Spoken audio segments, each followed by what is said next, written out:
Let's just say the last month to 5 weeks has been quite intense for me. Let's just say it was a master shedding of deep layers to prepare me to be visible on another level, preparing me for my next level of abundance and what I'm meant to do in this world. And the timing with this 1111 portal is not lost on me. And it wasn't until this past Friday where I was standing in complete silence, as I often do in the morning. I love my silent mornings, aside from like the birds chirping and the sound of Chubbs's breathing. And it came to me as clear as day. The message was, it's time. It's time to tell your story. And I kept telling people, I've had agents reach out to me numerous times. I have had people want to buy the rights to my book, the movie rights to my story. And while it was flattering, I knew that it wasn't time. And I couldn't put my finger on why. Like, God, I should jump at this. What if I don't get asked again? Maybe this is, a rare opportunity. Maybe this is a sign. But in my body, or bodies don't lie, I just knew, and it wasn't coming from a place even of fear. It was just coming from a place of not yet. And I want to share that with you because you probably have the same feeling as long as you allow yourself to sit in stillness, to sit in quiet and not always be so busy doing and rushing and being. And you sit in allowing. Your inner guide will tell you if it's a not yet, a not now, a not ever. And it will also tell you when it's time. And it was random. I wasn't thinking about anything. I just got the clear message. You're doing this. It's happening. It's releasing on Wednesday. It's chapter 1 of your story from abuse to abundance. And we're putting it out in the world because this is the time that the people need it. I want to give you a trigger warning. If you've never heard any of my story before, whether it's in my live trainings, in my posse membership, in any of my programs, in my money manifestation course, or listening to me on other big podcasts, it is alarming. It is disturbing. And there will be mentions of narcissistic abuse, childhood sexual abuse, and so on. If you swipe up in the show notes, I do have the RAINN hotline that you can call. And I can't obviously have that hotline number in every single country that listens to this podcast because this is a top 5 show in 57 countries. But you can quickly Google a hotline or a support line if you're a survivor of abuse and you need to talk to someone right away. And I highly recommend that you do that. If you're not in a state where hearing a story in a raw and vulnerable form you feel would be validating to you, would feel good to you, would make you feel less alone, would make you feel more connected, then that's okay. Then this is not for you right now. Let your body tell you if this is something for you to listen to. And it's up to you of the age of your children or teens if you want them exposed to this chapter 1 or not. That's none of my business. That's up to you and what you do with that. And I appreciate any extra support and loving feedback from me doing something that this has been decades coming. This is what has gotten me through all of the recovery when I was an outpatient, all my years of therapy, inner child healing, rocking on the floor. I even knew during all the abuse, that someday I would share my story. Someday I would share the truth. Someday I'll be an example for someone, a beacon of hope of what is on the other side of this, that you can persevere. You can pull through. You can end up more abundant than ever as a result. You don't have to be stuck in being a survivor and stuck in survival mode. You can thrive. I'm nervous. I'm feeling also, though, a grounded sense of knowing that this is the right time. I appreciate you coming along this journey with me. If you're tired of hearing the same old basic mindset and motivational fluff talk, you've come to the right show. Welcome to Project Me with Tiffany Carter, the podcast, where we dish on everything from managing that crazy brain of yours to manifesting abundance to my straightforward, actionable steps that will make you major money online. Now, I'm not your typical multimillionaire entrepreneur. It takes a small village to keep my anxiety and depression in check. I'm inherently disorganized with an intense obsession with office supplies. Your girl here is a digital marketing content expert who's generated over $200 million in sales. I promise by tuning in twice a week, you will get a much needed refreshing dose of truth, clarity, and cash making advice. Now let's get to it.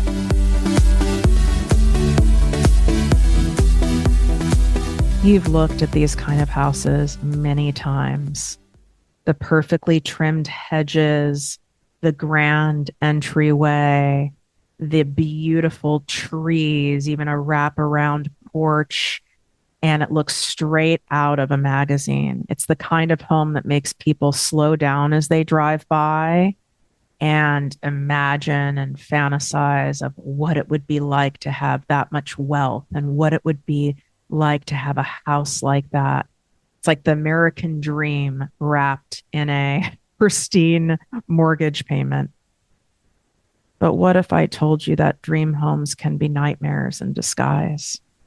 That sometimes the most beautiful cages are the ones we can't see. Welcome to Chapter 1, From Abuse to Abundance. I'm your host, Tiffany Carter, and today we're going to talk about the house. Not just any house, not just my childhood house, the house. The one that had everyone fucking fooled. The one where I learned that 4 walls and a roof can keep more than just rain out. They can keep secrets in. And this isn't your typical survival story. Nothing to take away from anyone else's story. This isn't another carefully curated trauma tale with the pretty bow on top. This is the raw, unfiltered truth about what happens when the front door closes, when the shadows lengthen, and when having it all becomes a prison sentence. If you're listening to this and you grew up in a perfect prison, this will extra resonate with you. The circumstances might have been different. There might have not been as much money. You might have been in a different country, but people saw a perfect mom, a perfect dad, a perfect family, the epitome of the community, of religion, people who have great education and careers. Someone who's like, oh, your mom, your dad is so nice. If you're wearing a mask so convincing that even the mirror believes that this story's also for you. If you're on the other side, breathing in freedom, but still feeling those platinum chains, this is for you too. Because this isn't just a story about survival. It's about what happens when you finally decide to burn the perfect picture to the fucking ground and rise from its ashes. This is Chapter 1, The Silent Nightmare. Before we start, I want to ask you for a favor. If you are highly resonating and appreciate that you're hearing this type of story with this level of vulnerability and detail and rawness, to share it with as many people as you know who will appreciate it, with people who you even assume or think they could be survivors or could need it, to share that with them, to share this episode in your Instagram and Facebook stories and tag me on your TikTok, wherever, and tag me and let me know if you want the other chapters. I'm not going to continue to release chapters if it is not being appreciated and if it's not resonating, because what's the point?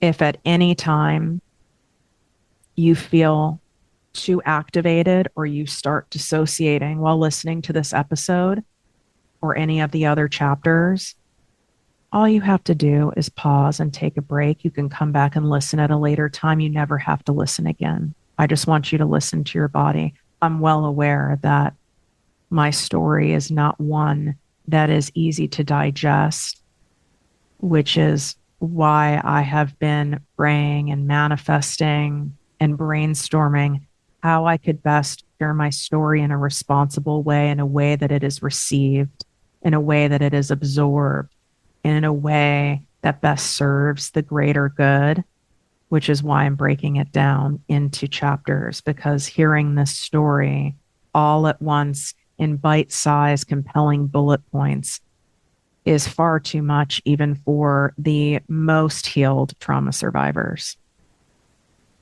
You can access the RAINN Hotline resource by swiping up. I highly suggest you also get on my free Secret Posse Weekly Digest. I have a couple very special things releasing next week for the holidays. Plus, you will also get special emails that are written directly by me to you. Everyone wanted to come over to my house, from the kids at school to their parents, people who wanted to get in good with my mom because maybe they could score her as a client, or maybe she would loan them money. They wanted to be seen and experience the house. They wanted to even be in her aura and her energy. You know, amazing thing about narcissists, they're so magnetic and they shine so bright. They almost feel untouchable. They're more than a unicorn. You know, it's like a moth to the light, and people can't help but want to gravitate and go towards them unless you've already been burned down to the ground by their light and you can see them coming. You don't know any different. And this just feeds their narcissism. They love that, and they know it, and they're aware that they have everyone on a puppet string. They have everyone dancing to their tune. They know how to turn up the volume and turn it down, and how to get anyone to do anything at any time for them, no matter what. And they know the particular people that they can really sink their claws into. She had all the beautiful makings of a perfect narcissist. My mother was beautiful. She was skinny when it was like the vibe to be skinny, you know, like the Kate Moss era, the supermodel era. Everyone would always say, all growing up, how do you stay so skinny? How do you look like that? What do you eat? Everyone wanted to know. Everyone wanted to look like her. Everyone wanted to dress like her. Her nails were always long and done in a bright red, a bright pink, always bright colors, always things to be seen, always things to stand out. I was mesmerized by her. She was this creature. I didn't even see her really as my mother. She was a celebrity, truly, in the area I grew up in, and quite frankly, even the city. She had built a major empire of a business as a woman, one of the first women to graduate Harvard Business School. Very impressive resume, very impressive in business, impressive in how she dressed and how she looked and how she carried herself, in the way she could charm people and work a room, whether you're old, whether you were a kid, whether you were a teen, whether you were someone who had no money, whether you're someone who had a ton of money. It didn't matter the background. Everyone was obsessed with her. And not everything in this story is about this woman being evil or sick.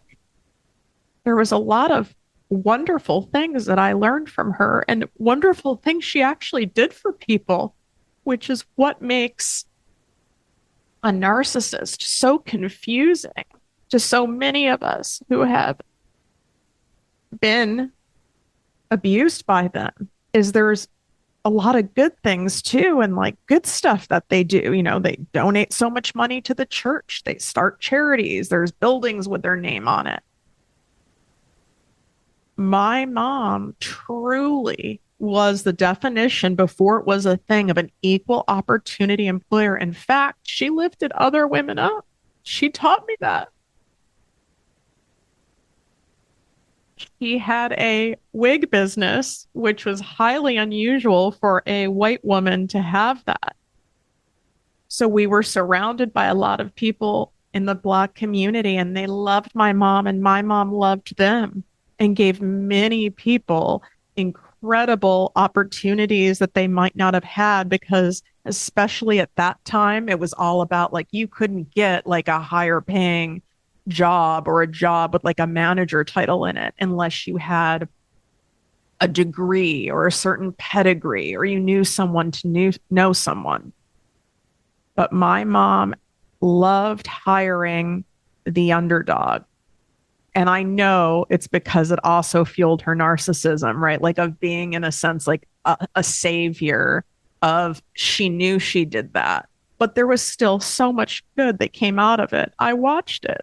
I watched women who came from nothing be able to have so much money. She never once told me not to be friends with certain people at school.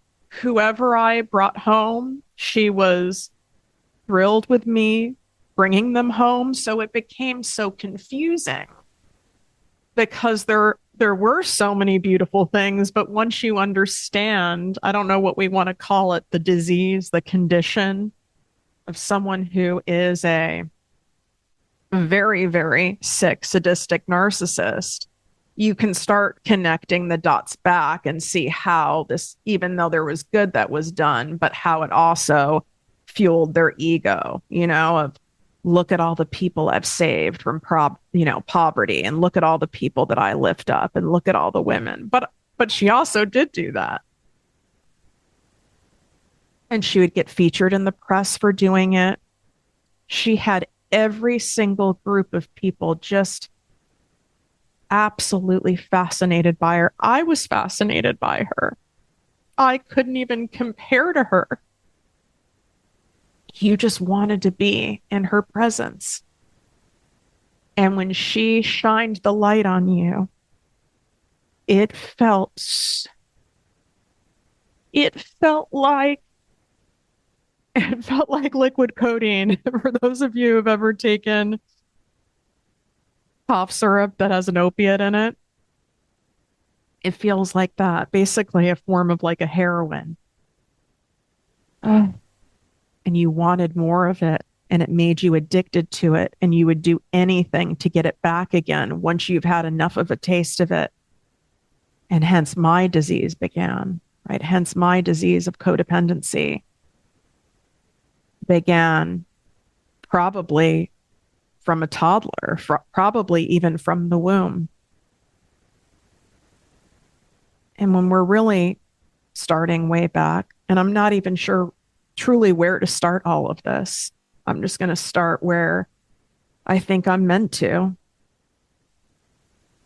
When I was a kid, you know, the age where you would read books to a child to fall asleep at night, to tuck them in.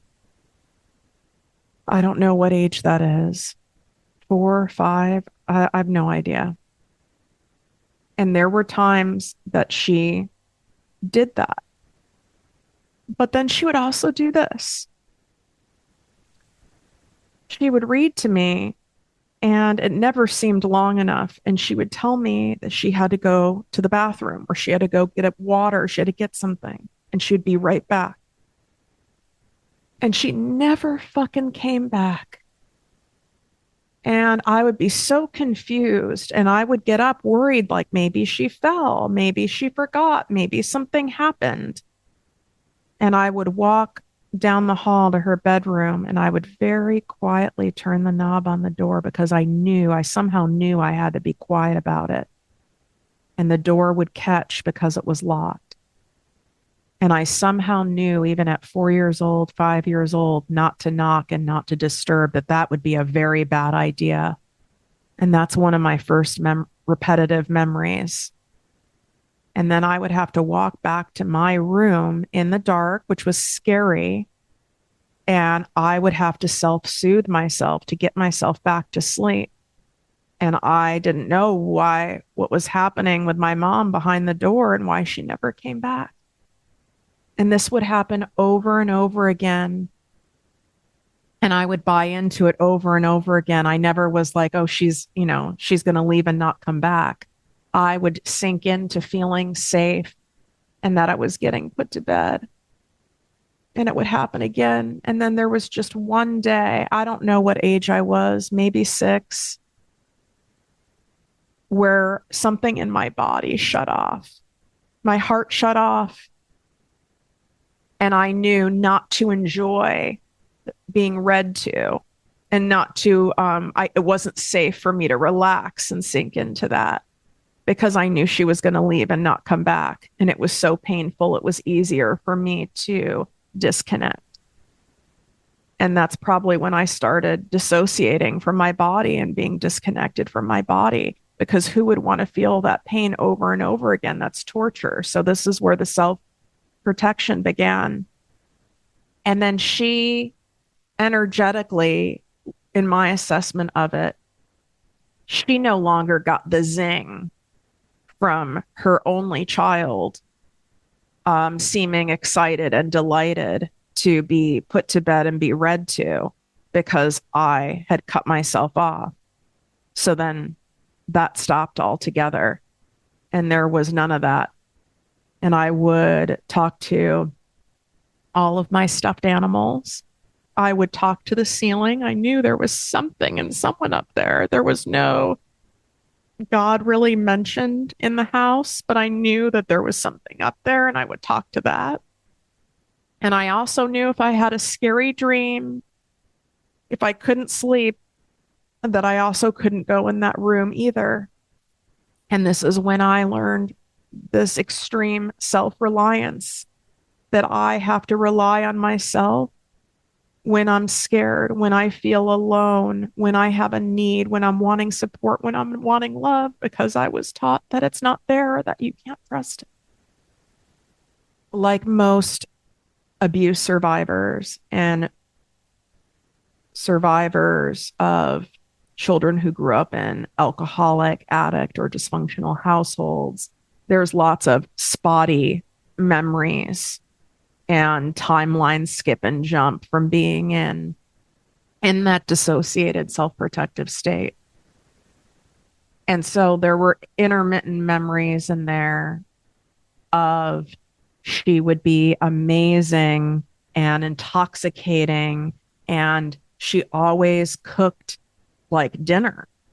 And we would go to movies, and she would take me out to dinner, and she was like, the main donor, of course, at the school that I went to, and she would take me shopping, and I had all the ballet lessons and all the things, and I was allowed to have sleepovers, and I could sleep over at other people's houses, and everyone wanted to come to my house because I had an Olympic-sized pool in the backyard. And even their parents of the kids wanted the kids at my house because they're nosy and they wanted to know what was going on in the house. We were one of the wealthiest families and already a wealthy suburban neighborhood. And I even was aware of that privilege from a very early age. And to give you an example of how I knew, I had a role I had to play, and there were so many different roles I had to play and had to keep track of.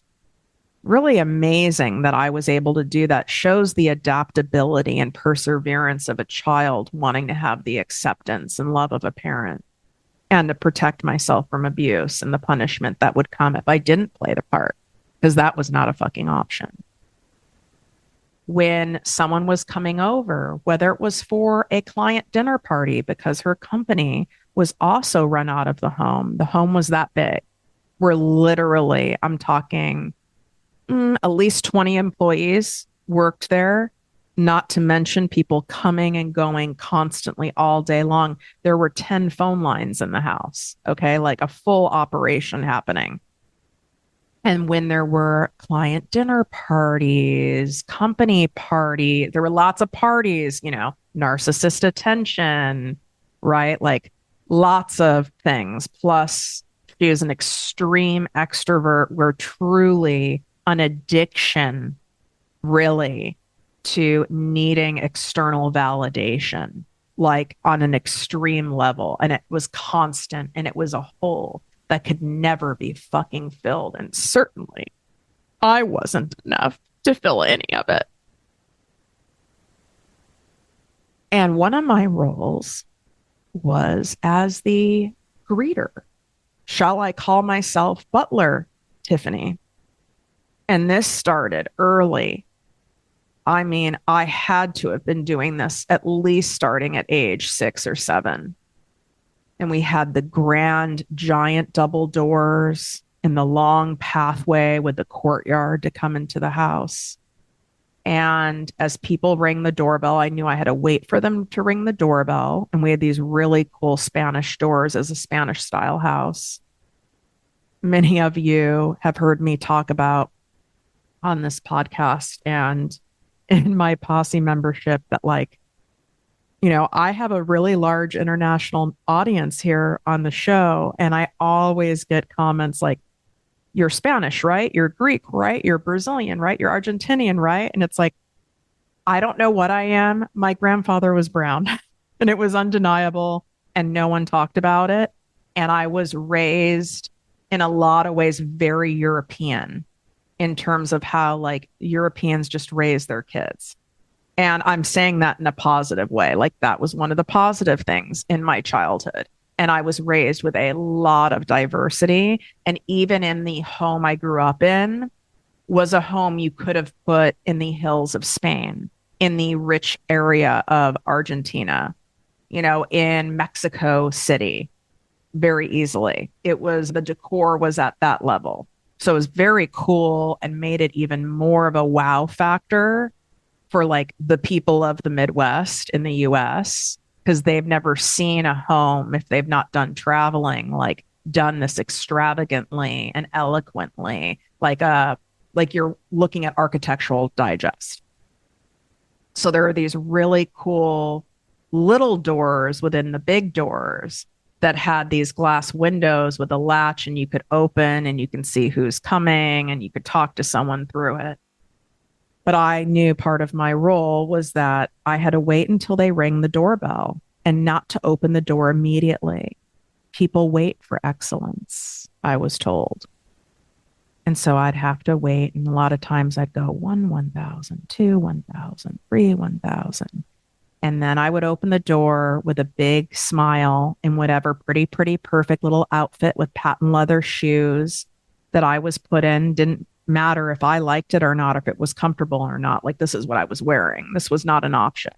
This is why it blows my mind when I see people sharing stories and videos and talking about how their kids refuse to wear anything other than a princess outfit to school. And so they wear the princess outfit to school. Like, that was not an option, like ever. Probably why I'm recording this wearing my dog Christmas pajamas right now. And why I didn't like wearing prison pantsuits and uniforms in the corporate world. That just rang a bell for me. I never made that connection before. And as butler Tiffany, I would have them come in and greet them. I would take their coat and hang it up in the coat closet. Okay. That's when you know you've got money. You've got a coat closet. And the tour would begin. It sounds funny to me now that I have millions of dollars and I have a beautiful home and I also have a beach house. I have never once asked somebody who's come over, would you like me to give you a tour of the home? Um, I find this very pretentious and weird, but this was not at all weird. I never got the vibe from anyone that this was weird. It was almost as though my mom knew everyone really did want the tour. So you might as well just do it up front. And I think it was also to show everyone there's nothing to hide in here. I'm going to even show you the forgive me for saying master bedroom, but that's what it was called growing up. The master bedroom, the master bathroom, like I'm going to even show you in there. You're going to see even the laundry room. So I would ask, would you like a tour of the home? And everyone would say, why, yes, this was their first activity. They didn't get to see Mumsy. Okay. Mumsy was, I don't know where Mumsy was. The Mumsy, the celebrity of the night. I don't even know where she was. I just knew that they weren't going to see Mumsy. They got the tour. And sometimes this was stressful when there was an event because you would have multiple people ringing the doorbell. And then I'd have to act almost like a realtor does when they're doing a showing. And then you've got to try to get multiple groups together to do a group showing of the house. But then I would have to say, I'll be right back to go and run and open the door. It was actually stressful for me. But there was also part of me that loved it because I was a big girl and I had a role and I had a job that made my mother very happy. And then I would get to hear all the adults saying to my mom in whispers in front of me when they didn't think I was around, when they knew I was around, your daughter is so poised. She's so mature. I've never met a child who behaves so well like this and who's so well spoken and who's so personable and polite. I wish my kids were like this. And my mom loved it. And because she loved it, I loved it. It made her happy. I'm happy. And that meant I was also safe. And I knew which parts of the house would get the, ooh, ah. I'm surprised I didn't become a realtor. This is probably why I didn't, is because it sounded way too close to home. I knew when they saw the grand, I guess you could call it living room, like the living room that like no one is supposed to really go in. It had a grand piano in it. It was like sunken in by a couple of steps. It had this ginormous window that looked out into the Olympic-sized pool. Depending on the time of year, there were always like festive, high-end like decor going on. Definitely pieces of furniture that like you knew probably you shouldn't sit on it. It's so expensive. The walk-in giant wine cellar that had this fancy wooden door right from Spain with Spanish tiles and the whole deal. And it was filled top to bottom with high-end elite wines, Magnum bottles. The fact that there were two bars, one was a sunken lounge club bar, the other was a full bar that was tied to a secondary full-size gourmet kitchen. There were so many moments that in that house where people were like, oh, ooh. And I got a sense of pride from them. And that's where I started learning about like money and prestige and privilege.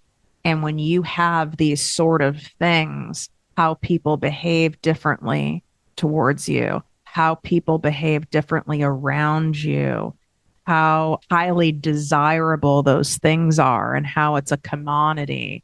I even knew that as an adolescent. And then my role would shift. Then my role turned into waitress, Tiffany. And I would have to serve these people their cocktails of choice. And I would have to take drink orders. I would pour wine. I would mix drinks. I had no idea what I was doing. I don't recall anyone ever teaching me, but I did know, what club soda was. I would have to really know like the exact type of alcohol. But I mean, I really knew I actually like wasn't uncomfortable doing it. So I must have figured it out. And so I served the drinks, which was more impressive with people. And they wanted to talk to me and they were fascinated by me. And I became kind of a show pony in of itself. I became part of the entertainment because it was so unusual to see a child performing these tasks. Now, I didn't know that this was unusual yet for a child to be doing this. This was my norm. And something shifted at some point. And I'm not sure at what age that it did. I know the age that I had the first memory of it, but I'm not sure. It could have been happening sooner. But for sure, I can remember when I was around 10 and there would be client parties or potential client parties. Keep in mind her business, and I am leaving out certain details to ultimately protect her anonymity. I'm not trying to protect her in the sense of these things happened. I have the right to tell my story and share my story.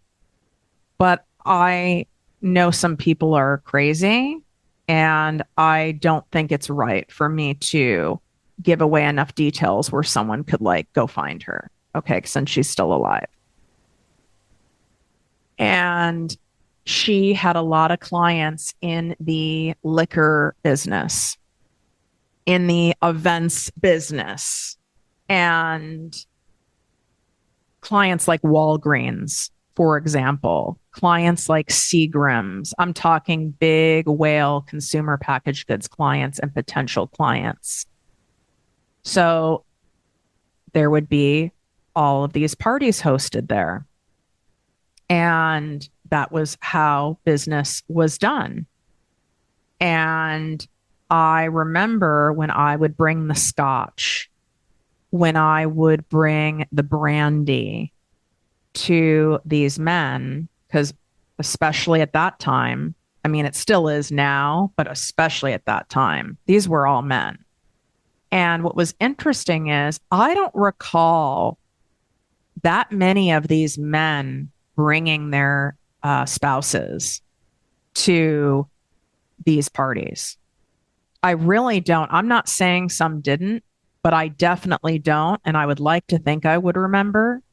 It was more almost like you would picture you going out with your entire marketing department or sales team after work for a happy hour. And so none of the spouses are there. That was more of the vibe. And when I would bring them their drinks, and this was typically like after they've had several drinks in them, and a lot of these people, I'm sure, were alcoholics and partiers, there would be a vibe would change. There would be comments about my looks. There would be brushes of their hands against my arm, looking back. It was flirtatious, like touching, like one would do if you're on a date with someone. And I remember thinking that it was like weird and creepy, but I also was like, well, maybe they're just being nice. And this is when I learned not to trust the reactions of my body, not to trust my instincts, not to trust when something doesn't feel right. It happened so slowly and gradually, this grooming process. It wasn't sudden. It happened over such a long period of time that things couldn't have ended up any other way as you hear this story unfold. And then I would have to shift into my third role of the evening at this point, which was the dishwasher. Of course, only the finest china. And especially if it was like holidays where there'd be like the sterling silver, fancy silver set, which what a pain in the ass. I never want one of those, by the way. You have to polish that shit all the time, which meant I had to polish it. This is probably why I mostly use paper plates. Really, when you think about it, it's probably another reason why I hate to cook. I don't want to be bothered with washing dishes. And I did serve on almost all occasions, unless it was buffet style. I served the plates. When it was a formal dinner party, I was serving the appetizers. Then I had to see when people were close to being done, then I had to get up and take all of their plates and clear. And then I had to bring the next course. And she often did multiple courses because that's what got the biggest reaction. And she cooked all the food. There was no chef hired. And that made people even more magnetized and fascinated by her. You worked all day. You keep this beautiful home all on your own. And you're a mother. And you look like this. And you cook like a five-star chef. And her food really, really was that good. Like legit. Like I'm talking like, like I don't know if she took French cooking classes. I'm talking the sauces, all of it. And she'd even do wine pairings and shit with this stuff. People were just enamored and blown away by it. I never really got to enjoy the food because I probably ate it so fast because I knew I had to be done before they were done in order to clear it. Then I would proceed for hours to be on a step stool in the upstairs kitchen in my pretty, pretty perfect dress and pretty perfect patent leather shoes that were squeezing my feet and very uncomfortable at this point. And I would be standing up there washing all of these dishes and all of the silverware by hand because they could not be placed in the dishwasher. And hours. I wasn't taught some kind of a system. And I knew there couldn't be any residue or anything left. And so I probably was like over cleaning them, which took me longer. And I would be able to hear them laughing, them enjoying dessert, doing all the things while I was the hired help in the kitchen for hours. And I was hot and I was exhausted and my hands hurt.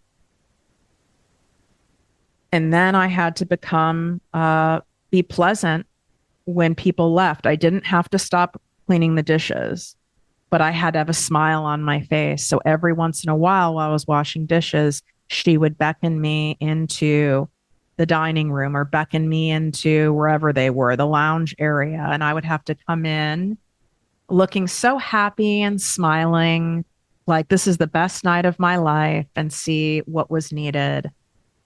And that's when my deep hatred for her started. I'd be washing those dishes and I'd be like, this, I remember thinking like, this is bullshit. This isn't fair. Like, I don't even get to have dessert. This is where I felt so alone and like just terrible, and knew that no one was coming to relieve it. And there were times where there were people who were like, can we, can we help clean up? Can we do this? And her response was always the same of, no, Tiffany loves this. Oh no, we've got it. You're here to enjoy yourself. Tiffany loves doing this. And I'd be like, what? Like, I hate doing this. This sucks. I couldn't wait to go to bed just to be away from everyone and everything and be by myself. And my role didn't change as I got a little older. I had additional roles added. A role that a child should never have to play. And this is what the inside of this house looked like. The glamorous parties, the diamonds, the top shelf wine and alcohol, the fancy furniture, the beautiful people, where everyone wanted to go, where everyone wanted to be. This was the underpinnings of what was going on. And what this turned into is the most sadistic, evil thing that you could do to a child. But I was being primed and groomed for this role that I ended up playing out for 10 years of my life. I think this is a good place to end chapter 1. Again, if you are appreciating this story from abuse to abundance, please leave a 5-star written review on Apple Podcasts. I would so appreciate it. You can leave your name off, or you can add your name, your Instagram, TikTok handle, so I know who you are. If you're listening on Spotify, please share the show, tap the 5 stars. You're watching here on ProjectME TV on YouTube, please subscribe. Please make sure you comment and share this series with someone who you know is a survivor, perhaps a fellow survivor, or someone who's simply been through a lot of shit, who could highly benefit and resonate with hearing how someone saves themselves and rises from the motherfucking ashes. Wishing you great health, wealth, and worth as always. Love you. If you enjoyed this podcast, please write a 5-star review on iTunes. Not only will this make me super happy, but it will allow more listeners to find our special show. Simply help me help others.